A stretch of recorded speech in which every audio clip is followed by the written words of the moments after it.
Why are conservatives now defending free speech and liberals calling for censorship when it used to be the other way around? Yeah. So, when I was coming of age in the late 60s and 70s, the free speech movement was a liberal thing. I mean, the American Civil Liberties Union is notoriously liberal, and they were considered far left, not anymore. They're kind of centrist now, it was always the kind of the right conservatives who were concerned about family values being threatened by like rock music and the lyrics in songs, degenerative art, Madonna's videos, and all that. It was the right that was going, hey, we have to censor this because it's causing harm to society. It's going to kind of lead to the breakdown of the family and family values and traditions that people need to guide their lives through, and so on. And therefore, so they were making the arguments that liberals are making today in a slightly different arena, the hate speech thing.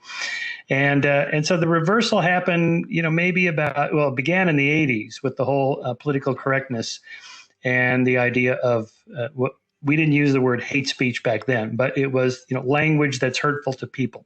Okay. So, they start with good intentions. Yes, of course, don't call somebody the N-word. Don't do that. Don't call women the C word, and Jews, don't call Jews kikes, and on and on and on. Just don't do that.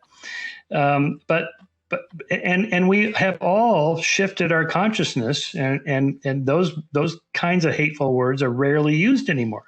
I mean, you can still find nut jobs on the internet with their tiki torch carrying, neo Nazis and so on, but they're pretty rare now.